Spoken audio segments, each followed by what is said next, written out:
Phone करके पूछ ली कि काहे ना आइलिए कॉलेज हैं। कहाँ से फोन करब? फोन ही नंबर नहीं हमारा लगे। नहीं खे। ओकर भाई के नंबर झंकार बाबा के मोबाइल में हुई। हाँ हाँ ठीक ठीक ठीक कहता रंगीला।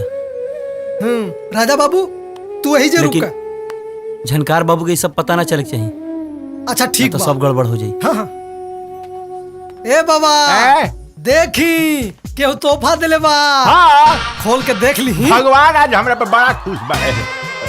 हाँ देखी देखी। हाँ देख ली। हाँ चल चल चल।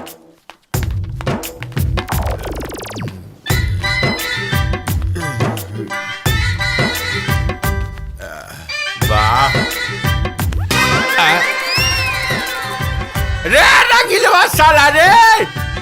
आओ सारे बताओ तनी सारे। भाग साला ई कौन तोहफा? राजा रिंग जाता बात करा बात। अननोन नंबर है के हो सकेला।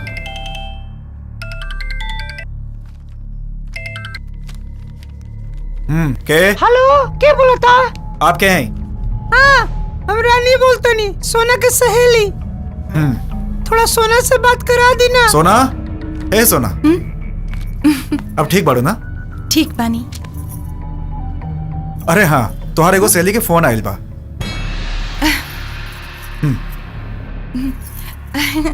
Hello hello. हाँ? हम तुहर राजा बोलते नहीं। अच्छा तू बात करा बहरे कुछ लोग आइल बा हम मिल के आवता नहीं। जी भैया। हाँ वो आज कॉलेज ना आ पाऊनी, बुखार हो गल रहे। बुखार? राते तक तो ठीक रहलू, ये कैसे? तोहरा से मिल ले तो बुखार भाग जाई। अच्छा ठीक बा तो हम आवत नहीं तोहरा से मिले। अब अरे हम मजाक करत रहनी। हम सच कहत नहीं, हम आई पक्का आई। अब फोन रख। हे भगवान अगर राजा सच्ची में आ गेल तो हमरा भैया से बहुत डर लागत था। 1 घंटा लगेला तोरा गेट खोले। लाख निरंजन, लाख निरंजन। बाबा प्रणाम। खुश रहे। बाबा राउर का सेवा करी? मुंशी जी मंत्री जी से मिले आइल बनी। बाबा मंत्री जी बाहर गइल बड़न। हम आइल बनी महायज्ञ हो रहल बा महाविष्णु के। अच्छा मंत्री जी के दरबार में कुछ चंदा लेवे आइल बनी। तब बाबा मंत्री जी देखन त एक काम करी बिहाने आ जाई। अलाख निरंजन। दान देवे में आदमी के नाम ना चाही, दान चाही। बाबा हम उनके इजाजत के बिना तो 1 रुपया न दे सकीला। घर के मुंशी बाड़ा तू? जी बाबा। तुहार एगो छोटकी बेटी भी है? हाँ जोना के नाम मधु है। हाँ बाबा। ओकर 4 साल से शादी नहीं होखत, लड़का नहीं मिलत। इनका कैसे मालूम नहीं मिलत? आगे भी ना होई ना बाबा, ऐसा ना कही, ऐसा ना कही बाबा। ऐसा ऐसा शराब रहती बाबा। भगवान के नाम पे दान दी तबे तुहार कुछ भला होई।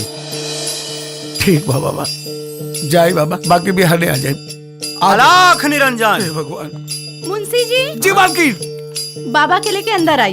ए बाबा चली मालकिन बुलावा तली। आई मालकिन बुलावा तली। आई बाबा। मुंशी जी जी मालकिन। आप जल्दी जाइए और डॉक्टर साहब के बुला के लाई। जी अच्छा। हाँ जाइए। ठीक बा। तुहार चेहरा बताओ तो कि तुहरा घर में कुछ परेशानी बा। हाँ बाबा जी हमरा बेटी के न जाने कौना के नजर लग गई बा। न ठीक से खातिया न केहू से बोलतिया। बाबा जी आप कुछ रास्ता बताई ना। अपना बेटी के बाहर लेके आई। बाबा जी वो बहुत बीमार बिया, आप चली ना 2 मिनट खातिर देख ली। बेटा राजा अब तुहार काम बन गई। आई बाबा जी चले अंदर चले।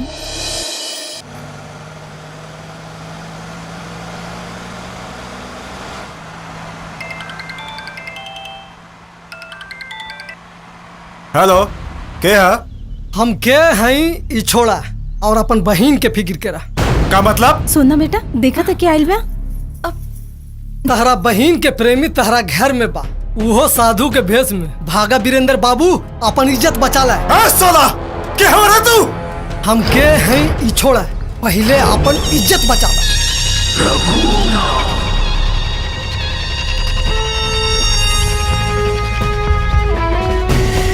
वीर बाबू अभी तो ही हमार शुरुआत बा। ये बहुत अंतर्यामी बाबा बाड़े। प्रणाम महाराज। खुशी रहे। बाबा जी ये हमार बिटिया सोना। ऐसन बा, हाँ रउआ अरवा चावल, जी पान के पत्ता जी और काला धागा लेके आई। यहाँ के झाड़े के पड़ी। जी बाबा जी, हम अब यहीं लेके आवत बनी। काहे करेजा नानू पहचान लो। महाराज जी ये सब का हो? ई कोनो बाबा ना हवे, ई तुहार राजा हवे। राजा राजा हमार बहुत जान जान में जान I love you Raja. I love you अब सो तो हमार बुखार उतर जाई।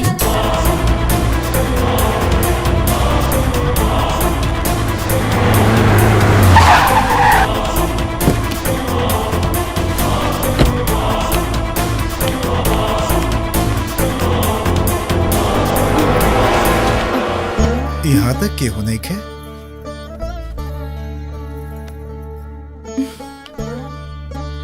सोना बहन, जी भैया। बुखार कैसन बा? अब तो बुखार नहीं है भैया, अब हम ठीक बानी। 2-4 दिन आराम करा, फिर कॉलेज जइहा। जी भैया।